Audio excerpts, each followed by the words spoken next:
And మీకు mic ఇచ్చేస్తున్నాను నేను. సో రాజీవ్ చిలికా గారిని మాట్లాడాల్సిందిగా కోరుకుంటున్నాం. అందరికీ నమస్కారం. ముఖ్యంగా మా గురుగారికి అల్లు అరవింద్ సార్కి, sir we start this event with your blessing and first of all thank you for taking time out వచ్చినందుకు sir. And of course today we have launched Chilaka Productions and ఈ బ్యానర్కి when we started we didn't ఏం బ్యానర్కి ఏం పేరు పెట్టాలని ఒక 50 list రాశాను. చిలకా ప్రొడక్షన్స్ ఆ 50 నేమ్స్లో లేదు. సో ఐ మీన్ జనరల్గా నాకు మంచి ఐడియాలు వస్తాయి, కానీ ఈసారి రాలేదు. Then my good friend and our senior vice president Bharat సజెస్టెడ్కి చిలకా ప్రొడక్షన్స్ అని పేరు పెడదాం, ఎందుకంటే I think you are known as Rajeev Chilaka and easy అవుతుంది అండ్ ఇట్ విల్ బీ మనకి lucky name, we should do it అంటే. Then we went ahead and put this name Chilaka Productions. So Sharad garu, thank you very much. And if you can see, if I'm supported with friends like this in the industry, and every time I'm doing something crazy I call him and I realize nakana chala crazy things already chesaru. So inspiration I take from him. Thank you again. With your blessing we start. And so my brother, of course, has been my friend, philosopher, guide, and I always keep అతనికి బాగా tension ఇస్తూ ఉంటాను. ఇప్పుడు కూడా అతనికి is not very convince సినిమాలు ఎందుకు.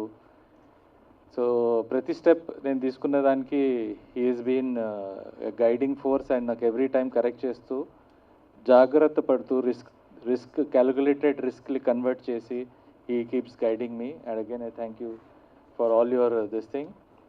And of course, Mama Garu is my inspiration because she always, నేను ఏ రిస్క్ తీసుకోవాలన్నా ఫస్ట్గా డెసిషన్ తీసుకునేది మా మదర్, ఎంకరేజ్ చేసేది మా mother. And today she is not there among us, but I seek her guidance and blessing always. And మా father గారు చాలా స్ట్రిక్ట్ పర్సనాలిటీ, ఆల్మోస్ట్ లైక్ బొమ్మరిల్లో ఫాదర్ టైప్. నేనేం చేయాలన్నా of course he is very very protective about me and very very strict military person like. He believes in discipline. ఏ రోజైనా నేను 9:30కి ముందు ఇంట్లోంచి వెళ్ళిపోతే the first person to get angry my father and he throws me out of the house literally, even if I didn't eat breakfast by 9:30. And అట్లా discipline చేశారు everyone from my family. And I thank my father, my brothers, my sister, everyone for guiding me. And of course ఈ ఇండస్ట్రీలో వచ్చాక animation కానీ ఈ ఫీల్డ్లో luck చాలా అవసరం. And then I met my beautiful wife Megha and she's been the changing luck change factor. Antadak struggle aithune unnanu and then she bought that and thank you Megha for that. Ippadi kuda ఏ risk తీసుకోవాలన్నా first I consult her and తను guide చేస్తూ ఉంటుంది. So just one small story వాళ్ళు చెప్పాలనుకుంటున్నానండి. So when నేను ఒక యూఎస్లో ఉన్నప్పుడు I was around 22 years age and ఆ టైంలో లయన్ కింగ్ రిలీజ్ అయిందండి. అండ్ ఐ వాజ్ 22 yearsకి బాయ్కి నేను చాలా ఐ ఫెల్ట్ మనం యానిమేషన్ కార్టూన్స్ చూడకూడదు అనుకునేవాడిని నేను అట్లీస్ట్. దెన్ ఒకరోజు మా friend just had a baby, 6 month old baby మా ఫ్రెండ్కి ఉండేది. And we were sitting and waiting for next university దగ్గరలో నెక్స్ట్ క్లాస్ ఒక 2 hours ఉండేది. So we're sitting and waiting and అక్కడ అతను ఆ బేబీ కోసం లయన్ కింగ్ మూవీ ప్లే చేశాడు. నేనేమో as a male I felt అరే పిల్లల సినిమా నేను చూడకూడదు అని, కానీ అక్కడ ఏం పని లేదు చూస్తున్నాను. So within 5 minutes the baby slept. ఆ మొత్తం సినిమా నేనే చూశాను. And I was so inspired ఆ సినిమా చూసి, లయన్ కింగ్ చూసి. ఐ ఫెల్ట్ లైక్ వావ్, ఇలాంటి సినిమా ఒకరోజు తీయాలి అని నాకు అనిపించింది. ఫస్ట్ ఇండియాలో ఎందుకు తీయకూడదు ఇలాంటి సినిమాలు, that was my first felt. Second అప్పుడు తర్వాత లయన్ కింగ్స్ చాలా అవార్డు వచ్చాయి, అవన్నీ. దెన్ అది ఒక ఆల్వేస్ నాకు వాల్ట్ డిజ్నీ గారు హ్యాస్ బీన్ ఇన్స్పిరేషన్ నాకు. And I'm just blindly following what he has done and achieved in his lifetime. నేను అనుకున్నాను ఇప్పుడు యానిమేషన్ రంగంలో వచ్చే ముందు అనుకున్నాను అనమాట, అతను అచీవ్ చేసినవి నేను ఒక 10% అచీవ్ చేసిన, దట్ మీన్స్ నేను చాలా అచీవ్ చేసినట్టు ఈ లైఫ్ టైంలో. పైగా అతను చేసిన టైం లైన్స్ చాలా వేరు. ఆ టైంలో ఫైనాన్స్కి యాక్సెస్, లోన్స్ ఇలాంటివన్నీ చాలా డిఫికల్ట్ టైమ్స్. టెక్నాలజీ లేదు, పేపర్లో హ్యాండ్ డ్రాయింగ్ చేసేవాళ్ళు. సో అదొక డిఫరెంట్ ఎరా, డిఫరెంట్ టైం. ఆ టైంలో అతను ఆ రిస్క్ తీసుకొని, when I read his story, how he went about in thing, నాకు అనిపించింది ఏంటంటే మనం కష్టపడితే డెఫినెట్లీ సక్సెస్ వస్తుంది. కొంచెం లేట్ అవ్వచ్చు, బట్ వచ్చే ఛాన్స్ అయినా ఉంటుంది. బట్ సిన్సియర్లీ కష్టపడాలని, that is what I learn from that. And so once then when I went to తర్వాత యానిమేషన్ నేర్చుకుందామని academy of arts San Francisco వెళ్ళా.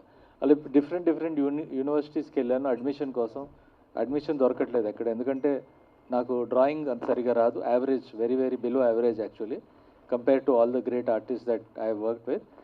సో అందరు చెప్పారు, నువ్వు యూ డోంట్ నో డ్రాయింగ్, ఈ ఫీల్డ్లోకి నువ్వు కరెక్ట్ కాదు, you should not do something else అని చెప్పేవాళ్ళు. నేను అందరికి వాళ్ళు చెప్పాను, లేదండి, this is what I want to do. One day మీ ఇన్స్పిరేషన్ ఏంటి, what you want to do అని అందరు అడిగేవాళ్ళు. నేను వాళ్ళకి చెప్పింది ఒకటే మాట, one day I want to make a film like Lion King. అది ఎలా అంటే అడిగారు first, how much money you have అంటే, నాకు ఏం లేదు, ఫీజు కట్టడానికే డబ్బులు ఉన్నాయన్న. సో డబ్బులు లేవు, టాలెంట్ లేదు, how will you make a film అంటే, నాకు తెలియదండి అది, but I will make it one day అని చెప్పాను. ఇంకా చేయాలి, ఇంకా చేయలేదు, but hopefully one day I will make a film that will go on to win, forget about Oscar, but at least we want it to be worldwide success story. ఆ గోల్తోనే start అయ్యాం, ఈ company start అయింది ఆ గోల్తోనే, కి first మన ఇండియాని proud చేయాలి. ఎందుకంటే ఇండియాలో బేసికలీ ఆంటర్ప్రెనర్స్, కంపెనీస్, ఎంప్లాయ్మెంట్ ఆ టైంలో, when I came back to India 2001లో, it took me 2-3 years to understand యాక్చువల్గా ఏం చేయాలి అని, ఏ ఫీల్డ్లో వెళ్ళాలి, ఎలా చేయాలి అని. నాకు ఫైనల్గా అర్థమైంది ఏంటంటే, మన యానిమేషన్ ఆ టైంలో నాకు చేసింది కరెక్ట్ అని. తర్వాత నాకు కానీ నా ఆల్వేస్ ప్యాషన్ మాత్రం సినిమానే ఉండింది. చాలామంది ఫ్రెండ్స్ ప్రొడ్యూసర్స్ అయ్యారు, lot of people, small producers in fact, వాళ్ళు ఊర్లో పొలాలమ్మి, ఇల్లు అమ్మి హైదరాబాద్ వచ్చి ఫిల్మ్ ప్రొడ్యూస్ చేసేవాళ్ళు. అండ్ ఐవ్ సీన్ ఆల్మోస్ట్ 80% వాళ్ళు ఫిలింలో డబ్బులు పోగొట్టి, they came on to the road and they don't know what to do next. మళ్ళీ వాపస్ ఊరికి వెళ్ళిపోయారు, అండ్ ఆల్మోస్ట్ వాళ్ళ ఫ్యామిలీ రిస్క్లో పెట్టి అంతా. సో ఐ రియలైజ్ ఇంకొకటి ఏంటంటే, it is not a simple field, and మనం వాట్ ఎవర్ చేసిన జాగ్రత్తగా ఉండాలి. ఎస్పెషలీ ఫిలిం ప్రొడ్యూస్ చేయాలనేది ఒక డిఫికల్ట్ థింగ్. సో ఒకటి నేర్చుకున్నాను ఏంటంటే, ఫస్ట్ థింగ్ ఏంటంటే, if you produce a film, whether it's your money or someone, ఎవరు రోడ్ మీద రాకూడదు. So the first lesson I learn was that you have to be very careful in what you are doing. So ఈ మైండ్లో పెట్టుకొని నేను అనుకున్నాను, it took me some almost 20 years to come and produce a film. కానీ నేను నేర్చుకున్న lesson అది. So I thought, okay, let me come late into this field, it is okay, కానీ చేసినప్పుడు సరిగా చేద్దాం, that we want this thing.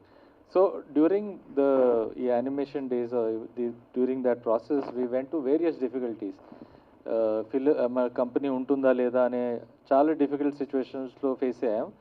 అవన్నీ face అయ్యి today we have come to a situation where మనకి ఆల్మోస్ట్ 700 పీపుల్కి employment ఇస్తున్నాం హైదరాబాద్లో. We're having own film studio కట్టాం పటాన్ చెరువులో, where we're producing some films now.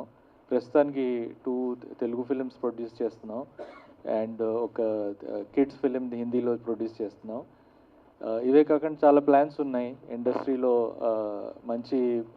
మంచిగా వర్క్ చేసి అరవింద్ సార్ లాగా అవ్వాలని my aim, and I hope that day I will become like you sir. And every time I meet you sir, మిమ్మల్ని చూసినప్పుడు అనుకుంటా, నేను I have to become like you. That is simple aim. And I mean, when I saw Magadira, again I was inspired. I think it's all-time my favorite movie, along with Maya Bazaar. I think Magadira film again changed the way Telugu industry. It's a turning point for Telugu industry, and of course paved way for bigger films later on. And cheyadaniki first risk chesindi Arvind sir, and you have inspired all of us, sir, and continue to inspire all of us. Thank you అండి. And అందరినీ మా banner support చేసి best wish చెప్పండి అని కోరుకుంటున్నాను. Thank you అండి. Thank you Rajeev గారు, thank you so much. So yes, 2004లో స్టార్ట్ అయింది మీ జర్నీ. 20 years పడుతుంది మీరు ఫీచర్ ఫిలిం మా అందరికీ అందించడానికి. డెఫినెట్గా ఈ ఫీచర్ ఫిలిం మీరు అన్నట్టు